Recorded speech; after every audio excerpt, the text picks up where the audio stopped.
Assalamualaikum warahmatullahi wabarakatuh.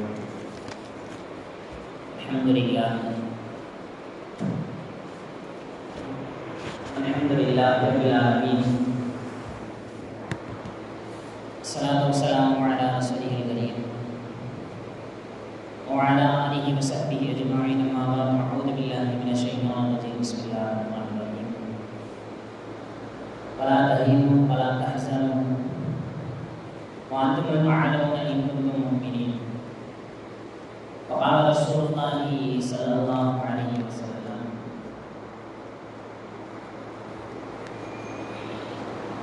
alaikum anfusakum, al-mu'minul qawiyyu ahabbu ila Allah minal mu'minil dha'if, wa kama qala alaihi salatu wasallam.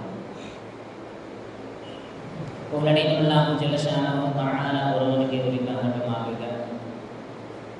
சாந்தியும் சமாதானமும் அன்பும் கருணை மிகிலத்தின் அருள்படைந்த பெருமானார் ரசூலுல்லாஹி ஸல்லல்லாஹு அலைஹி வஸல்லம் அவர்களின் மீது, அவர்களை சற்றும் இஸ்லாமில் பின்பற்றி வாழ்ந்து வந்த உத்தம சத்திய சஹாபாக்கள், தாபீன்கள், தபஅ தாபீன்கள், நாதாக்கள், சுஹதாக்கள், நல்லடியார்கள், குறிப்பாக நாம் நம்மை சார்ந்தோர் அனைவரின் மீதும் என்றென்றும் கொன்றார்கள் எவருமாகுக. எல்லாம் வல்ல ரப்புல் ஆலமீன் மீதுமிக்க இந்த ஜும்ஆவுடைய நாளில் நாம் செய்கின்ற அமல்களை அல்லாஹ் தஆலா ஏற்றுக்கொள்வானாக. நம் துஆக்களை அல்லாஹ் தஆலா அங்கீகரிப்பானாக. இந்த ஜும்ஆவுடைய நாளில் அல்லாஹ் அருளுகின்ற, அவன் இறக்குகின்ற எல்லா செயல்களையும் எல்லா பரக்கத்துகளையும் முழுமையாக அடைந்து அதை அனுபவிக்கக்கூடியவர்களாக அல்லாஹ் தஆலா நம் அனைவர்களையும் மாற்றுக்காரர் புரிவானாக. இனிமைகளாக நிலையாளர்களே, நம்மளுடைய இந்த நாட்டில் முஸ்லிம்களுக்கு எதிராக பல்வேறு விதமான சட்டங்களும் நடைமுறைகளும் முழுக்க முழுக்க இயற்றுகின்ற சட்டங்கள் எல்லாம் நாட்டினுடைய முன்னேற்றம், நாட்டினுடைய வளர்ச்சி அப்படின்றத தாண்டி இஸ்லாமிய எதிர்ப்பு சட்டங்களும் இஸ்லாமிய எதிர்ப்பு நடைமுறைகளும் தேசிய அளவிலான அந்த விஷயங்களை எல்லாம் நாம் சந்தித்து வருகின்றோம். ஒரு பக்கம் பொருளாதாரத்தினுடைய வீழ்ச்சி, ரூபாயினுடைய மதிப்பு டாலருக்கு கிட்டத்தட்ட 90 ரூபாய்க்கு போயிருச்சு. இப்படிப்பட்ட பொருளாதார வீழ்ச்சியிலும் இயற்றுகின்ற சட்டங்கள், கொண்டு வருகின்ற நடைமுறைகள், இது எல்லாமே முழுக்க முழுக்க முஸ்லிம்களுக்கு, இஸ்லாமியர்களுக்கு எதிராக கொண்டு வருவதை நாமெல்லாம் சமீப காலமாக நிறைய பார்த்துட்டு வரோம். இந்த வக்ஃபு திருத்த மசோதா, அந்த உமீட்டுக்கு சொல்லக்கூடிய அந்த இதில் போர்ட்டலில் பதிவேற்றம் செய்வதற்கு, வக்ஃபினுடைய விஷயங்கள் எல்லாத்தையும் டாக்குமெண்டேஷன் பண்ணுறதுக்கு 5ஆம் தேதி வரைக்கும் கெடு கொடுத்துருந்தாங்க. 5ஆம் தேதிக்குள் எப்படி முடிக்கிறது, கொஞ்சம் அதிகமாக அவகாசம் வேண்டும் என்று உச்சநீதிமன்றத்தில் தாக்கல் செய்த பொழுது அதெல்லாம் எக்ஸ்டெண்ட் பண்ண முடியாது. 5ஆம் தேதிக்குள்ளே உமீட் அப்படின்னு சொல்லக்கூடிய அந்த போர்ட்டலில் வக்ஃபினுடைய விஷயங்கள் எல்லாத்தையும் என்ன செய்யணும்னு சொன்னால் பதிவு செய்யப்படணும் அப்படின்ற இஸ்லாமியர்கள் என்றால் அல்லது முஸ்லீம் சார்ந்திருக்கின்ற வழக்குகளோ அல்லது அவர்கள் குறித்த விஷயங்களோ ஒருதலை பட்சமாக பார்க்கப்படுவது இந்திய தேசத்தினுடைய மக்களாக நாம் தொடர்ந்து சந்தித்து வருகின்றோம். அதன் ஒரு பகுதியாக இஸ்லாமிய புனித ஸ்தலங்களை கையகப்படுத்துவது அல்லது அது சம்பந்தப்பட்ட விஷயத்தில் தவறான வரலாறுகளை சித்தரித்து, வரலாறுகளை மறைத்து, தவறான வரலாறுகளை மக்களுக்கு மத்தியில் பரப்பி, அதன் மூலமாக இஸ்லாமியர்களினுடைய புனிதமாக இதையெல்லாம் கருதுகின்றார்களோ அவர்களுடைய அடையாளங்களாக இந்த நாட்டில் எதுவெல்லாம் இருக்கின்றதோ அதை அனைத்தையும் அவர்கள் அப்புறப்படுத்துகின்ற அந்த விஷயத்தில் இறங்கி இருக்கின்றார்கள். நமக்கெல்லாம் தெரியும், ஒரு சில தினங்களில் சொல்லப்போனால் நாளைக்கு டிசம்பர் 6 எல்லோருக்கும் தெரியும், நம்முடைய புனித ஸ்தலமாக இருக்கக்கூடிய அந்த பாபர் மஸ்ஜிதை ஈழ மஸ்ஜிது ஷஹீதான அந்த தினம். இந்த தினத்தை விடும் ஒரு மஸ்ஜித் எங்கேயோ இருக்கு, நமக்கு என்ன அதனால என்ன ஆகிட போகுது அப்படின்னு இத்தனை காலம் நாம் தூரமாக வைத்து பார்த்த பிரச்சனையை அப்படியே கொண்டு வந்து ஒரு சில தினங்களாக நமக்கெல்லாம் தெரியும், மதுரையில் ஒரு பகுதியில், குறிப்பிட்ட ஒரு பகுதியில் முழுக்க முழுக்க அந்த விஷயத்தை ஒரு கலவர பூமியாக மாற்றுவதற்கு சில கைவர்கள் முயற்சி செய்வதையெல்லாம் நம்ம நிறையா செய்திகளில் பார்த்துருக்கோம். ஒரு 3 நாளாக தான் ஹாட் நியூஸு. ஒரு சிக்கந்தர் மலை அப்படின்னு சொல்லக்கூடிய அந்த மலையில் இருக்கக்கூடிய புனித ஸ்தலமான சிக்கந்தர் அவுலியா அப்படின்னு சொல்லக்கூடிய இறைநேசனுடைய அடக்கஸ்தலம், அதை வைத்து தமிழகத்தில் ஒரு சில ஆண்டுகளுக்கு முன்னால் கோவையில் முயற்சி செய்ததை போன்று அப்படியே மதுரையை அப்படியே கலவர பூமியாக மாற்றுவதற்கு சில கைவர்கள் முயற்சி செய்து கொண்டிருக்கின்றார்கள்.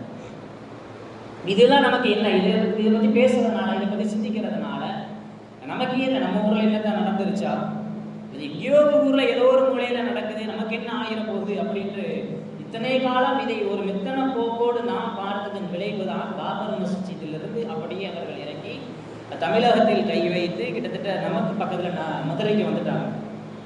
அவர்களுடைய 100 ஆண்டு கால அந்த அஜெண்டால இருக்கக்கூடிய விஷயம் என்னன்னு சொன்னா, முழுக்க முழுக்க முஸ்லிம்களை 3ஆம் குடிமக்களாக மாற்றி முஸ்லிம்களுடைய புனித ஸ்தலமாக எதையெல்லாம் அவர்கள் வரலாற்று சான்றுகளாக கையில் வைத்திருக்கின்றார்களோ அனைத்தையும் தன்வசப்படுத்தி முஸ்லிம்களுக்கு என்று எந்தவித வரலாறும் இருக்கக்கூடாது என்கின்ற நோக்கத்தில் அவர்கள் செயல்பட்டு கொண்டிருக்கின்றார்கள். சிக்கந்தர் மலை, தமிழகத்தில் நிறையா இறைநேசர்களுடைய அடக்கஸ்தலங்கள் உண்டு, நிறைய அடக்கஸ்தலங்கள் உண்டு. அது ஒவ்வொன்றுக்கும் தனிப்பட்ட பல நூற்றாண்டுகள் வரலாறு. இஸ்லாமிய மார்க்கம் தமிழகத்தில் பல நூற்றாண்டுகளுக்கு முன்னால் அல்ல, இன்னும் ஆய்வு செஞ்சு பார்த்தோன்னா பல 1000 ஆண்டுகளுக்கு முன்னாலிலிருந்து தமிழகத்தில் இஸ்லாம் வேரூன்றி இருக்கிறது என்பதற்கு அடையாளமாக இருப்பது இது போன்ற சில அடக்கஸ்தலங்கள் தான். ஏன் அவங்க அந்த விஷயத்தை கை வச்சிருக்காங்க? எத்தனையோ பிரச்சனைகள், எத்தனையோ விஷயங்கள் வச்சு கலவரம் பண்றதுக்கு பதிலா ஏன் அந்த விஷயத்தை அவங்க கையில் எடுத்திருக்கிறாங்க அப்படின்னு சொன்னா, அந்த விஷயம்தான் தமிழகத்துல பல நூற்றாண்டுகளுக்கு முன்னால இஸ்லாமிய மார்க்கம் இருந்து வந்திருக்கின்றது என்பதற்கான அடையாளங்களாக திகழக்கூடியவை இந்த அடக்கஸ்தலங்கள். ஒவ்வொன்றுக்குமே ஒவ்வொரு இறைநேசர்கள் அடங்கி இருக்கக்கூடிய ஒவ்வொரு பகுதிகளில் இருக்கக்கூடிய அந்த அடக்கஸ்தலங்களுக்குமே பல நூற்றாண்டுகள் வரலாறு. உதாரணத்துக்கு நம்ம திருச்சியில இருக்கிற தபலை ஆளும் ரஹ்மத்துல்லாஹி அலைஹி அவங்களுடைய அடக்கஸ்தலம். யார் அவங்க? எந்த அளவிற்கு இஸ்லாமிய மார்க்கத்தோடு ஏன் இவங்க அங்கு கை வைக்கிறாங்க அப்படிங்கிறத நாம விளங்கிக்கணும். இஸ்லாமிய மார்க்கம் என்பது நாம வந்தேரிகள் அல்ல, அவர்கள் எல்லாம் இப்பொழுது வந்து குடியேறியவர்கள் என்று அவர்களை சொல்ல வேண்டும் என்றால், முஸ்லிமை பார்த்து நீ இப்போ வந்து குடியேற நம்ம வந்தேரிகள் அப்படின்னு சொல்லணும்னா ஃபர்ஸ்ட் என்ன செய்யணும்? அவங்க பூர்வ குடிமக்கள்னு இருக்கக்கூடிய இந்த வரலாற்று சான்றுகளை எல்லாம் வரலாறு அப்படி அப்புறப்படுத்தணும். இதுதான் அவங்களுடைய எண்ணம். சட்டங்களை கொண்டு வர்றோம், அந்த எஸ்ஐஆர் மூலமாக அந்த ஆவணங்கள் இதையெல்லாம் தாண்டி அடுத்த கட்டமாக என்ன, ஒரு பக்கம் இதன் மூலமாக சட்ட ரீதியாக ஆவணங்கள் ரீதியாக அவங்க என்ன செஞ்சாச்சு, 3ஆம் குடிமக்களாக மாற்றுவதற்கான முயற்சியாக இந்த எஸ்ஐஆர் போய்கிட்டு இருக்கு. இன்னொரு பக்கம் அவ முஸ்லீம்களை 3ஆம் குடிமக்களாக மாத்திட்டோம், அவர்களுக்கு என்று வரலாற்று சான்றுகளாக ஒரு சில ஸ்தலங்கள் இருக்கும் அல்லவா, அதை என்ன செய்யணும் அப்படின்னு அவர்கள் ஆய்வு செய்து கையில் எடுத்தது தான் இந்த சிக்கந்தர் அவுலியா அப்படின்னு சொல்லக்கூடிய அந்த மதுரையில் நடைபெறக்கூடிய பிரச்சனை. தபலை ஆலம் திருச்சியில் இருக்காங்களே, தபலை ஆலம் ரஹ்மத்துல்லாஹி அலைஹி நத்துகர் வலியுல்லா, இவங்கெல்லாம் திருச்சியை சேர்ந்தவங்களே கிடையாது. அவங்களாம் சிரியாவில் இருந்தவங்க. சிரியாவில் ஒரு சின்ன பகுதியை ஆட்சி செய்த மன்னர் தான் திருச்சியில் அடக்க பெற்றிருக்கின்ற. உதாரணத்துக்கு இப்படி ஒவ்வொரு அடக்கஸ்தலத்தும் இறைநேசர்களுடைய அடக்கஸ்தலத்தும் ஒரு பூர்வீகமான வரலாறு உண்டு. நமக்கு பரிச்சயமா இருக்கிறதுனால திருச்சி எடுத்துக்கிட்டோம் அப்படின்னு சொன்னா, அங்கு அடங்கி இருக்கின்ற நத்துகர் வலியுல்லா ரஹ்மத்துல்லாஹி அலைஹி அவங்க திருச்சி கிடையாது, அவங்க சிரியாவில் ஒரு சிறு பகுதியை ஆண்டு கொண்டிருந்த ஒரு குறுநில மன்னர் தான் தபலை ஆலம் நத்துகர் வலியுல்லா ரஹ்மத்துல்லாஹி அலைஹி. 22 வயசுல இறைவனுடைய சிந்தனையினால அப்படியே தன்னுடைய அரச வாழ்க்கையை துறந்து செல்லுகின்ற இடங்களிலெல்லாம் மக்களுக்கு இஸ்லாத்தினுடைய அந்த விஷயங்களை எல்லாம் போதித்து அப்படியே பயணம் பண்ணி வந்த இடம் தான் திருச்சி. ஆரம்பத்தில் திருச்சி, மதுரை, தஞ்சாவூர் இதெல்லாம் ஒன்னா இருந்த நேரத்துல திருச்சியில் இருந்து கொண்டு அங்கே இருக்கக்கூடிய மக்களுக்கு இஸ்லாத்தினுடைய போதனைகளை சொன்னது மட்டுமல்லாமல், நத்துகர் வலியுல்லாஹ்வுடைய வரலாறு எடுத்து பார்த்தா தெரியும், பல மன்னர்களுக்கான யோசனைகளை சொல்லக்கூடிய முக்கிய பதவிகளை வகுத்தவர்கள் நத்துகர் வலியுல்லாஹி ரஹ்மத்துல்லாஹி அலைஹி. கிட்டத்தட்ட ஹிஜ்ரி 419 வஃபாத்தானாங்க. நம்ம 1400 இருக்கோம் ஹிஜ்ரி. அப்போ 1400 இருக்கக்கூடிய ஹிஜ்ரி 419 நத்துகர் வலியுல்லாஹி வஃபாத் ஆனாங்கன்னா, இஸ்லாமிய மார்க்கம் என்பது தமிழகத்துல 1000 ஆண்டுகளுக்கு முன்னாடில் இருந்தே இருந்து வந்திருக்கிறது என்பதை நாம் விளங்கிக் கொள்ள வேண்டும். 1000 ஆண்டுகளுக்கு முன்னால இஸ்லாமிய மார்க்கம் இருக்குதுன்னா அவங்களை எப்படி அந்த வரலாற்றை அழிப்பது அப்படின்னு அவர்கள் யோசனை செய்து இது போன்ற விஷயங்களை எல்லாம் கையில் எடுத்துக்கொண்டு இருக்கின்றார்கள். சரி, இப்ப பிரச்சனையில் இருக்க இந்த சிக்கந்தர் வலியுல்லாஹ் அவங்க யார்? சிக்கந்தர் வலியுல்லான்றவங்க இன்னைக்கு அவங்க பிரச்சனையாக்கி இருக்காங்களா இல்லையா? அந்த மலையை, இந்த மலையில் அடங்கு பெற்றிருக்கின்ற சிக்கந்தர் வலியுல்லாஹ் அவங்க ஒரு காலத்துல ஜித்தாவினுடைய ஆளுநராக இருந்தவர்கள். இந்த சிக்கந்தர் வலியுல்லாஹ் கிட்டத்தட்ட நம்ம 2025 இருக்கிறோம். 1417 அந்த மதுரை சம்பந்தப்பட்ட பகுதியில் வாழ்ந்ததாக அவர்களுடைய வரலாறுகளில் வந்து கிட்டத்தட்ட 800-900 ஆண்டுகள் பழமையான அந்த மலை, அந்த சிக்கந்தர் வலியுல்லாஹ் வரலாறுகள் எல்லாம் 800 ஆண்டுகள் பழமையானது. இப்போ 800 ஆண்டுகளுக்கு முன்னால் முஸ்லிம்கள் வாழ்ந்ததற்கான, இஸ்லாமிய மார்க்கம் இந்த மண் இருந்ததற்கான அடையாளமாக திகழக்கூடிய அந்த விஷயத்தை வரலாறிலிருந்து அப்புறப்படுத்த வேண்டும். அதனுடைய ஆரம்ப புள்ளி தான் அவர்கள் இன்று கையில் எடுத்திருக்கின்ற இந்த கலவரம் எல்லாம்.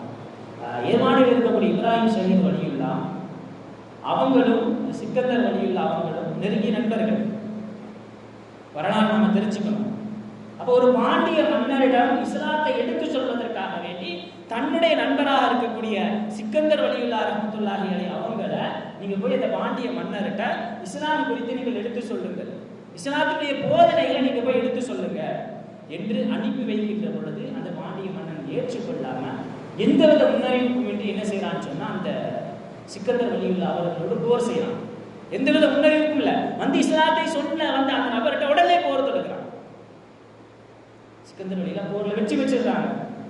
இறைநேசர்கள் என்பவர்கள் நாம் நினைப்பது போன்று ஒரு தவறான சிந்தனைகளை நாம் நினைச்சுக்கிட்டு இருக்கோமா இல்லையா? அவுலியா வலியுல்லாஹ் அப்படின்னா ஒரு தவறான சிந்தனைக்குள்ள நாம் இருந்துகிட்டு இருக்கிறோம். இதையெல்லாம் தாண்டி அவர்கள் சமூகத்திற்கு செய்கிற, சமூகத்தை கட்டமைக்க சமூகத்திற்கு செய்கிற சாதனைகள் குறித்து நாம் தெரிந்து கொள்ள வேண்டும்.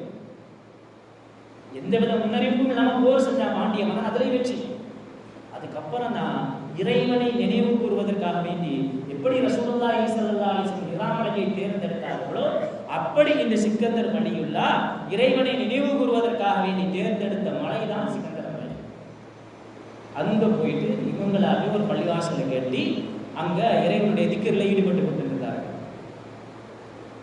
ஈடுபட்டு கொண்டிருந்த உடனே ஒரு தடவை தொழுகையில் இருக்கின்ற பொழுது பாண்டிய மன்னன் தோத்து போனானா இல்லையா, அவன் இவர்கள் அசருகின்ற நேரமாக இவர்களை தாக்க வேண்டும் என்று நினைத்து இவங்க தொழுகையில ஈடுபட்டு கொண்டிருக்கின்ற பொழுது திடீர் தாக்குதல் நடத்தி அந்த சிக்கந்தர் வலியுல்லாவை கொலை செய்தார். அந்த வலியுல்லாவும் ஷஹீதானார்கள். இதுதான் இவங்களுடைய வரலாறு. மலையை ஷஹீதானதுனால அப்படியே அங்கே அடக்கம் செய்யப்படுகின்றார்கள். அதுக்கப்புறம் மதுரை ஆட்சி செய்த கான் சாஹிப் வரலாறுகள்ல மிகச்சிறந்த ஒரு ஆட்சியாளர். அவர் வரலாறு நம்ம படிச்சு பார்த்தோம்னா தெரியும். அவருடைய வரலாறு என்பது மதுரையில் இருக்கக்கூடிய பிரசித்தி பெற்ற ஒரு கடவுளையும் சிக்கந்தர் மலையையும் பாதுகாத்தவர் அப்படின்னு சொல்லிட்டு அந்த கான் சாஹிபுடைய வரலாறு எழுப்புவாங்க. அப்படிப்பட்ட சிறப்பிற்குரிய அந்த ஆட்சியாளர் மதுரையை ஆட்சி செய்யும் பொழுது அந்த சிக்கந்தர் வலியுல்லாஹ் மரணம் அடைந்து அவர்கள் அடங்கப்பட்டிருக்கின்ற இடத்துல அவர்கள் நினைவாக ஒரு நினைவாலயத்தை கட்டுறார். அவர் தான் சிக்கந்தர் தர்கா அப்படின்னு அழைக்கப்படுறார். இதுதான் அந்த அடக்கஸ்தலத்தினுடைய வரலாறு. இந்த விஷயத்துல நாம இஸ்லாமியர்களா இருக்கக்கூடிய நாம் இது குறித்தெல்லாம் தெரிந்து கொள்ள வேண்டும். ஏன்னா நாளைக்கு இன்னைக்கு அவங்க கையில் எடுத்த ஒரு முஸ்லிம்களே ஒரு சாரார் வந்து இந்த விஷயங்கள் எல்லாம் எதிர்க்கிறார்கள் அப்படின்ற அந்த கோணத்தில் அவர்கள் இந்த வழக்கை கையில் எடுத்திருக்கின்றார்கள். அது நடக்கக்கூடிய விஷயங்கள் அதுக்கெல்லாம் முரண்பாடுகளை தாண்டி இஸ்லாமத்தினுடைய ஒரு வரலாறு அளிக்கப்படுகின்ற பொழுது அங்கே நாம் அந்த விஷயத்தில் கவனத்தோடு இருக்க வேண்டும். இதுதான் சிக்கந்தர் மலையினுடைய வரலாறு. ஒரு 5 அமைப்புகள் அந்த மலை இருக்கும். 5 அமைப்புகளாக அந்த திருப்பரங்குன்றத்தில் இருக்கக்கூடிய மலை இருக்கும். அடிவாரத்தில் அறுபடை வீடு என்று அழைக்கக்கூடிய அவர்களுடைய பிரசித்தி பெற்ற கடவுளினுடைய ஒரு ஆலயம். அதுக்கு மேலே பார்த்தோம்னா அந்த ஃபயர் பில்லர்னு சொல்லக்கூடிய தீபத்தூண். அதுக்கு மேலே சிக்கந்தர் வழியில் அவர்களுடைய அடக்க ஸ்தலம். அதுக்கு பக்கத்தில் 19ஆம் நூற்றாண்டில் பிரிட்டிஷ்காரர்களால் இந்தியாவினுடைய நில அளவை அளப்பதற்காக வேண்டி அளந்துகிட்டு இருக்கும் பொழுது கிரேட் ட்ரிக்னாமெட்ரிக்கல் சர்வே அப்படின்ற ஒரு சர்வே எடுத்தாங்க பிரிட்டிஷ்காரர்கள். அது நினைவாக சிக்கந்தர் வழியில் அவர்களுடைய நினைவாலயத்துக்கு பக்கத்தில் ஒரு கல் இருக்கு. அது சர்வே பில்லர், சர்வே தூண் 3. அதுக்கு மேலே சிக்கந்தர் வழியில் அவருடைய தரகா. அதுக்கு மேலே உச்சியில் ஒரு ஆலயம் அமைந்துள்ளது. ஒவ்வொரு வருடமும் அங்கே தீபம் ஏற்றப்படுகின்றது. இங்கே இருக்கக்கூடிய இந்த ஃபயர் பில்லர்லையும் தீபத்தொடிலும் தீபம் ஏற்றப்படுகின்றது. என்ன செய்யறாங்க அப்படின்னு சொன்னா, அந்த சர்வே பில்லர் இருக்குதா இல்லையா, அதுதான் ஆரம்ப காலத்தில் எங்களுடைய தீபத்தூணாக இருந்தது. அங்கே தீபம் ஏற்றுவதற்கு எங்களுக்கு அனுமதி மறுக்கப்படுகின்றது அப்படின்ற விஷயத்த அந்த தீபத்தூண், அந்த சர்வே பில்லரும் தருகாம பார்த்தீங்கன்னா ஒரு 15 மீட்டர் தூரத்துல தான் இருக்கும். அங்கே எங்களுக்கு தீபம் ஏற்றுவதற்கு மறுக்கப்படுகிறது அப்படின்னு சொல்லிட்டு அவர்கள் அப்படியே அந்த விஷயத்தை அப்படியே ஊதி ஊடகமும் அந்த அவர்கள் சார்ந்திருக்கின்ற அந்த நபர்கள் அப்படியே ஊதி பெருசாக்குறாங்க. அப்படியே கலவர பூமியாக மாறுகின்றது. 19ஆம் நூற்றாண்டுல ஆங்கிலேயர்களால் நிறுவப்பட்ட கிரேட் ட்ரிக்னாமெட்ரிக்கல் சர்வே பில்லர் தான் அவர்கள் தங்களுடைய தீபத்தூணாக ஏற்றுக்கொண்டிருக்கிறார். அதுக்கு அனைத்து ஆதாரங்களும் இருக்கு. இது வெறும் நேற்று நடந்த பிரச்சனை. 1990களில் இந்த பிரச்சனை ஆரம்பிச்சிருச்சு. 1994ல் இது சம்பந்தப்பட்ட வழக்கை விசாரித்த அன்றைய நீதிபதிகள் ஒரு ஜட்ஜ்மெண்ட் கொடுத்திருக்கிறாங்க. இன்று வரை எந்த பிரச்சனையும் இல்லாமல் அப்படியே சுமூகமாக ஒரு சகோதரத்துவத்துடன் தர்காவில் நடைபெறக்கூடிய அந்த சடங்குகளும் வழிபாடுகளும் அப்படியே நடந்து கொண்டிருக்கின்றது. அவர்களுடைய ஆலயத்தில் நடைபெறக்கூடிய சடங்குகளும் வழிபாடுகளும் அப்படியே எந்தவித பிரச்சனையும் இல்லாமல் சகோதரத்துடன் நடைபெற்றுக் கொண்டிருக்கின்றது. முன்னாடியே அவங்க எச்சரித்தார்கள் அல்லவா, டிசம்பர் 6 நாங்கள் ஏதாவது ஒன்றை கையில் எடுத்து கலவரத்தை உண்டு பண்ணுவோம் என்கின்ற அவர்களுடைய அஜெண்டாவின் அடிப்படையில் இந்த டிசம்பர் 6 நெருங்குவதனால் இந்த விஷயத்தை கலவர பூமியாக மாற்றுவதற்கு அவர்கள் முயற்சி செய்திருக்கிறார்.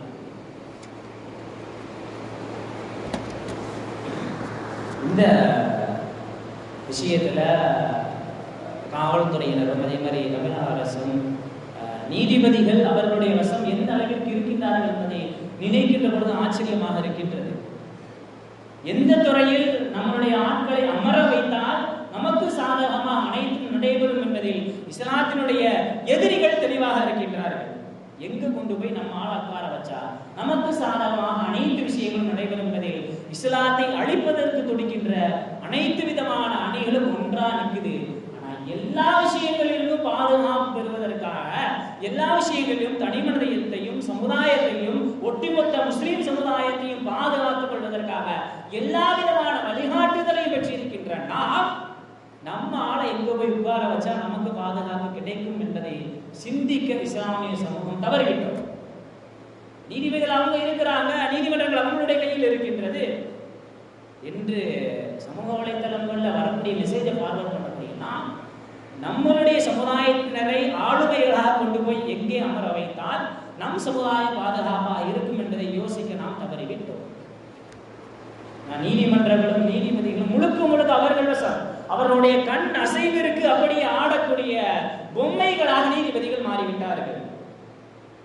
உமீதினுடைய சட்டத்திலையும் சரி, பாபர் மசூதியினுடைய தீர்ப்பிலையும் சரி, பல வழக்குகள் பல விஷயங்களை முழுக்க அவர்களுக்கு சாதகமாக தீர்ப்பு வழங்கக்கூடிய நீதிபதிகளாக மாறி வருகின்றார்கள்.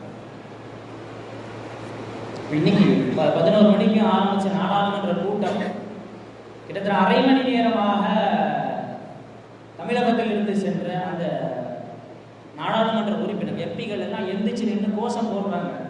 11 மணிக்கு ஆரம்பிச்சிச்சு. இன்னைக்கு 11 மணிக்கு ஆரம்பிச்ச கூட்டத்தில் கிட்டத்தட்ட அரை மணி நேரம் என்ன செய்யறாங்க, எந்திரிச்சு நின்று எம்பிக்கள் நாடாளுமன்ற உறுப்பினர்கள் எல்லாம் கோஷம் போடுறாங்க. திருப்பரங்குன்றம் அந்த விஷயத்தை விசாரிக்க வேண்டும், என்னன்னு கேட்கணும், கோஷம் போடுறாங்க. ஆனா அதை துளியளவும் கண்டுகொள்ளாத மத்திய அரசு அவங்களுடைய விஷயங்களை தாக்கல் செய்வதில் அதிக ஆர்வம் காட்டி வருகின்றது. எந்த அளவிற்கு இஸ்லாத்தினுடைய எதிரிகள் மும்முரமாக செயல்படுகிறார்கள் என்பதை நாம் யோசித்து பார்க்கின்ற அதே வேளையில் நாம என்ன செய்ய விரும்புகிறது? வெறும் குறை சொல்வதோ அல்லது மெசேஜ்களை ஃபார்வர்ட் அல்லது கவலையோட இப்படிலாம் பண்றாங்களே, இவங்களுக்கு என்ன இப்படி வராதா, அழிவு வராதா, அதுன்னு நாம பேசுறதை தாண்டி நம் சமுதாயத்தில் இனி ஒரு பிரச்சனையை, ஏன்னா ரசூல் ஸல்லல்லாஹு அலைஹி வஸல்லம் சொன்ன எல்லா விஷயங்களையும் நம்ம ஆன்மீகமாக மட்டும் பார்க்கிறோம். ஒரு பொந்தில் ஒரு முஸ்லீம் 2 தடவை கொட்டுப்பட மாட்டான் அப்படின்னு ஒரு தடவை பட்டுட்டோம் அப்படின்னு சொன்னா அடுத்து முஸ்லீம்கள் தெளிவாக இருக்க வேண்டும். முஸ்லீம் என்பவன் மிக தெளிவாக விழிப்புணர்வு இருக்க வேண்டும். முஸ்லீமினுடைய அடிப்படை குணம் அது. ஏன்னா ரசூல் ஸல்லல்லாஹு அலைஹி வஸல்லம் எச்சரிக்கை செஞ்சிருக்கலாம், நீங்க தெளிவா இருக்கணும்னா ஒரு பொந்துல 2 தடவை என்ன செய்யாதீங்க, கொத்து வாங்காதீங்க அப்படின்னு. ஆனால் முஃமின் 2 தடவை கொத்துப்பட மாட்டான் அப்படின்ற அந்த ஹதீஸினுடைய பின்னணியில அப்போ ஒரு அவேர்னஸா ஒரு விழிப்புணர்வா இல்லை அப்படின்னு சொன்னா அவன் முஃமினாக இருக்க முடியாது என்கின்ற ஒரு எச்சரிக்கையை ரசூலுல்லாஹி ஸல்லல்லாஹு அலைஹி வஸல்லம் இந்த ஹதீஸ்ல சொல்லியிருக்கிறாங்க. இனி வரக்கூடிய நாட்கள்ல நாம என்ன செய்ய வேண்டும்? குர்ஆனும் ஹதீஸும் வழிகாட்டாத எந்த துறையும் இல்லை, குர்ஆனும் ஹதீஸும் சொல்லித்தராத எவ்வளவு பெரிய இக்கட்டான சூழ்நிலையில் இருந்தாலும் ஒரு மனிதன் குர்ஆனையும் ஹதீஸையும் ஆய்வு செய்கின்ற பொழுது அவனுக்கான வழிகாட்டுதல் கொடுக்கும். அதுதான் இஸ்லாமிய மார்க்கத்துடைய சிறப்பு. அப்ப இவ்வளவு இன்னலுக்கு உள்ளாக்கப்பட்டிருக்கின்றன. ஏற்கனவே ஒரு மஸ்ஜிதை நாம் இழந்து விட்டோம். அப்படியே அனைத்து மஸ்ஜிதுகளையும் கையகப்படுத்துவதற்காக வரலாற்றை அழிப்பதற்கான முயற்சி அவர்கள் இறங்கி இருக்கின்றார்கள். இனி வரக்கூடிய நாட்கள்ல நாம என்ன செய்யணும்? குர்ஆனுடைய பார்வை என்ன, ஹதீஸினுடைய பார்வை என்ன? முதல் விஷயம் அல்லாஹ் தஆலா சொல்லிட்டான், வலா தஹினு வலா தஹ்சனு வஅன்துமுல் அஅலௌன இன் குன்தும் முஃமினீன். நீங்க கவலைப்படாதீங்க, நீங்கள் சோர்ந்து விடாதீர்கள். அன்துமுல் அஅலௌன இன் குன்தும் முஃமினீன், நீங்கள் நிச்சயமாக உயர்ந்தவர்கள். நம்மளை பார்த்து அல்லாஹ் தஆலா சொல்றான், நீங்க சோர்வடையாதீங்க, நீங்கள் துவண்டு போகாதீர்கள், நீங்கள் உயர்ந்தவர்கள் அப்படின்னு அல்லாஹ் தஆலா சொல்றான். ஆனா எப்ப உயர்ந்தவர்களாக மாற முடியும்? அதையும் அல்லாஹ் தஆலா சொல்றான், இன் குன்தும் முஃமினீன், நீங்கள் உண்மையான முஃமினாக வாழ்ந்தால் நிச்சயமாக நீங்கள் தான் உயர்ந்தவர்கள்னு குர்ஆன் அல்லாஹ் தஆலா கொடுக்கின்றான். ஹதீஸ்ல கூட சஹீஹா லைஃபா நாம பார்த்திரலாம். ஆனா குர்ஆனில் அல்லாஹ் தஆலா அன்துமுல் அஅலௌன இன் குன்தும் முஃமினீன், நீங்கள் உண்மையான முஃமினாக வாழ்ந்து பாருங்கள், நீங்கள் நிச்சயமாக எல்லா துறைகளிலும் வெற்றி பெறுவீர்கள். அப்படிப்பட்ட ஈமானிய வாழ்க்கை ஒவ்வொரு தட்டிலும் இருக்குதா அப்படின்றத யோசித்து பாருங்க. மற்றவர்களை குறை சொல்றதை தாண்டி எப்போவுமே ஒரு கூட்டம் தன்னை மாற்றிக்கொள்ளாதவரை எல்லாம் மாற்றிக்கொள்ள மாட்டான். உதவி வரும் அது வரும் அப்படின்னு சொல்லிட்டு நாம் எதிர்பார்ப்பதை தாண்டி நம் சமூகத்தை நாம் முஃமினாக வாழ்வதற்காக எந்த அளவிற்கு நாம் நம்மளுடைய சுய வாழ்க்கையில் எப்படி முஃமினா வாழ்றோமா, கொடுக்கல் வாங்கல்ல, அல்லாஹ்வுக்கு நமக்கும் உண்டான கடமைகள்ல, நமக்கும் நம் குடும்பத்தினர்களுக்கும், நமக்கும் பிற முஸ்லிம்களுக்கும், நமக்கும் பிற சமூகத்தினருக்கும் மத்தியில் உண்டான கடமையை முஃமினான முறையில் நாம் வாழுகின்றோமா என்பதை சிந்தித்து பார்க்க வேண்டும். அப்படியே அசால்ட்டா விட்டுட்டு நாம் பேசுகிற பயானையும் விமர்சனம் செய்யக்கூடிய சகோதரர்கள் இருக்கத்தான் செய்கிறார்கள் என்பது வருத்தத்துக்குரிய விஷயம். தயவு செய்து இதை நாம் ஒரு அசால்ட்டை நாம் எடுத்துடக்கூடாது. முஃமினாக வாழ்கின்றோமா என்பதை நாம் ஒவ்வொருவரும் சுய பரிசோதனை செய்து பார்க்க வேண்டும். இரண்டாவதாக அல்லாஹ் தஆலா சொல்லிட்டான், வகான ஹக்கன் அலைனா நஸ்ருல் முஃமினீன், முஃமின்களா மட்டும் நீங்க இருந்துட்டீங்கன்னு சொன்னா உங்களுக்கு உதவி செய்யறது என் மேல கடமை. அல்லாஹ் தஆலா கடமையாக்கி இருக்கிறான், என் மேல கடமை. நீங்க முஃமினா வாழ்ந்துட்டீங்கன்னா உங்களுக்கு உதவி செய்யறது என்று அல்லாஹ் தஆலா குர்ஆனின் மூலம் வாக்கு கொடுக்கிறான். இதை நாம விளங்கிக்கணும். எங்க நாம தவறு இழைக்கிறோம், அரசியல் ரீதியா போராடுறோம், எல்லா விதமா நமக்கு சாதகமாக இருந்தும் நாம ஏன் புறக்கணிக்கப்படுறோம்னு சொன்னா சுய வாழ்க்கையில நாம் ஒவ்வொருவரும் யோசித்து பார்க்க வேண்டும். நான் முஃமினா வாழ்றேன், என்னுடைய வாழ்க்கையில அல்லாஹ்விற்கு பயந்து அல்லாஹ் காட்டி தந்த அந்த வாழ்க்கை முறைப்படி நான் வாழ்கின்றேன். அடுத்து இந்த மாதிரியான பயம், அரசியல் ரீதியான பயம் நமக்கு மட்டுமல்ல, சஹாபாக்கள் காலத்திலே வந்துச்சு. மாதிரி கூட்டத்தை வச்சு பயமாடுறது, கலவரம் வச்சு பயமாடுறது, இது நமக்கு ஒன்றும் புதிதல்ல. 1400 ஆண்டுகளுக்கு முன்னால் பழமையான வரலாறு, முஸ்லிம்களை பயமுறுத்துகின்ற வரலாறு. உஹது யுத்தம் முடிஞ்சு ரசூல் ஸல்லல்லாஹு அலைஹி வஸல்லம் அவங்களும் சஹாபாக்களும் மதீனாவுக்கு வருகின்ற அந்த நேரத்துல உஹது யுத்தத்துல எதிரிகள் காஃபிர்கள் தோத்துட்டாங்க அப்படின்ற செய்தி மக்காவுக்கு போன உடனே மக்காவில் இருந்த அபூ சுஃபியான் பெருங்கொண்ட படையை திரட்டிக்கிட்டு அப்படியே ரசூல் ஸல்லல்லாஹு அலைஹி வஸல்லம் அவங்களோட போர் செய்யறாரு. உஹது யுத்தத்துல 70 பேர் ஷஹீது, ரசூல் ஸல்லல்லாஹு அலைஹி வஸல்லம் பல் உடைக்கப்பட்டுருச்சு.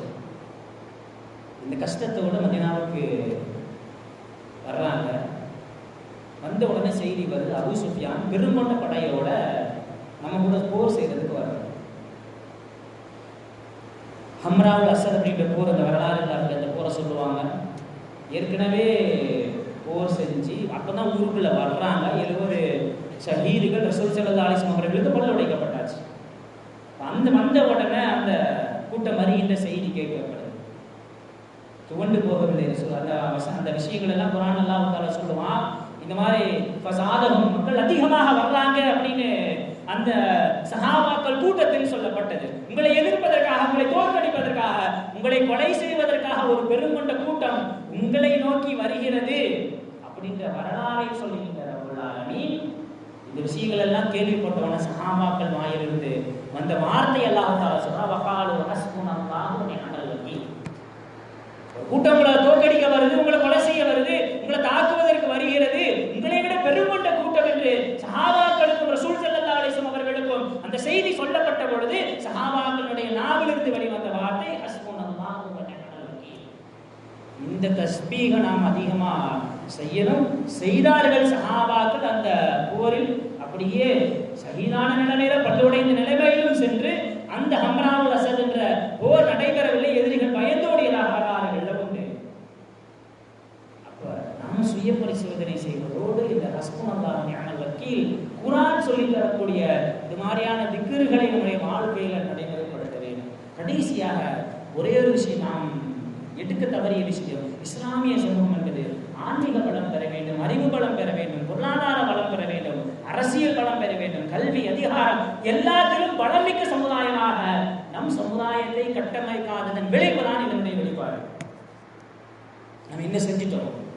சமுதாயத்திற்காக வேண்டி நம்மள்கிட்ட இல்லாததை முயற்சி செய்யணும் என்பதை தாண்டி இருக்கின்ற வளங்களை வைத்து நம் சமுதாயத்தை கட்டமைப்பதற்காக வேண்டி நாம கையில் எடுத்த விஷயம் என்ன?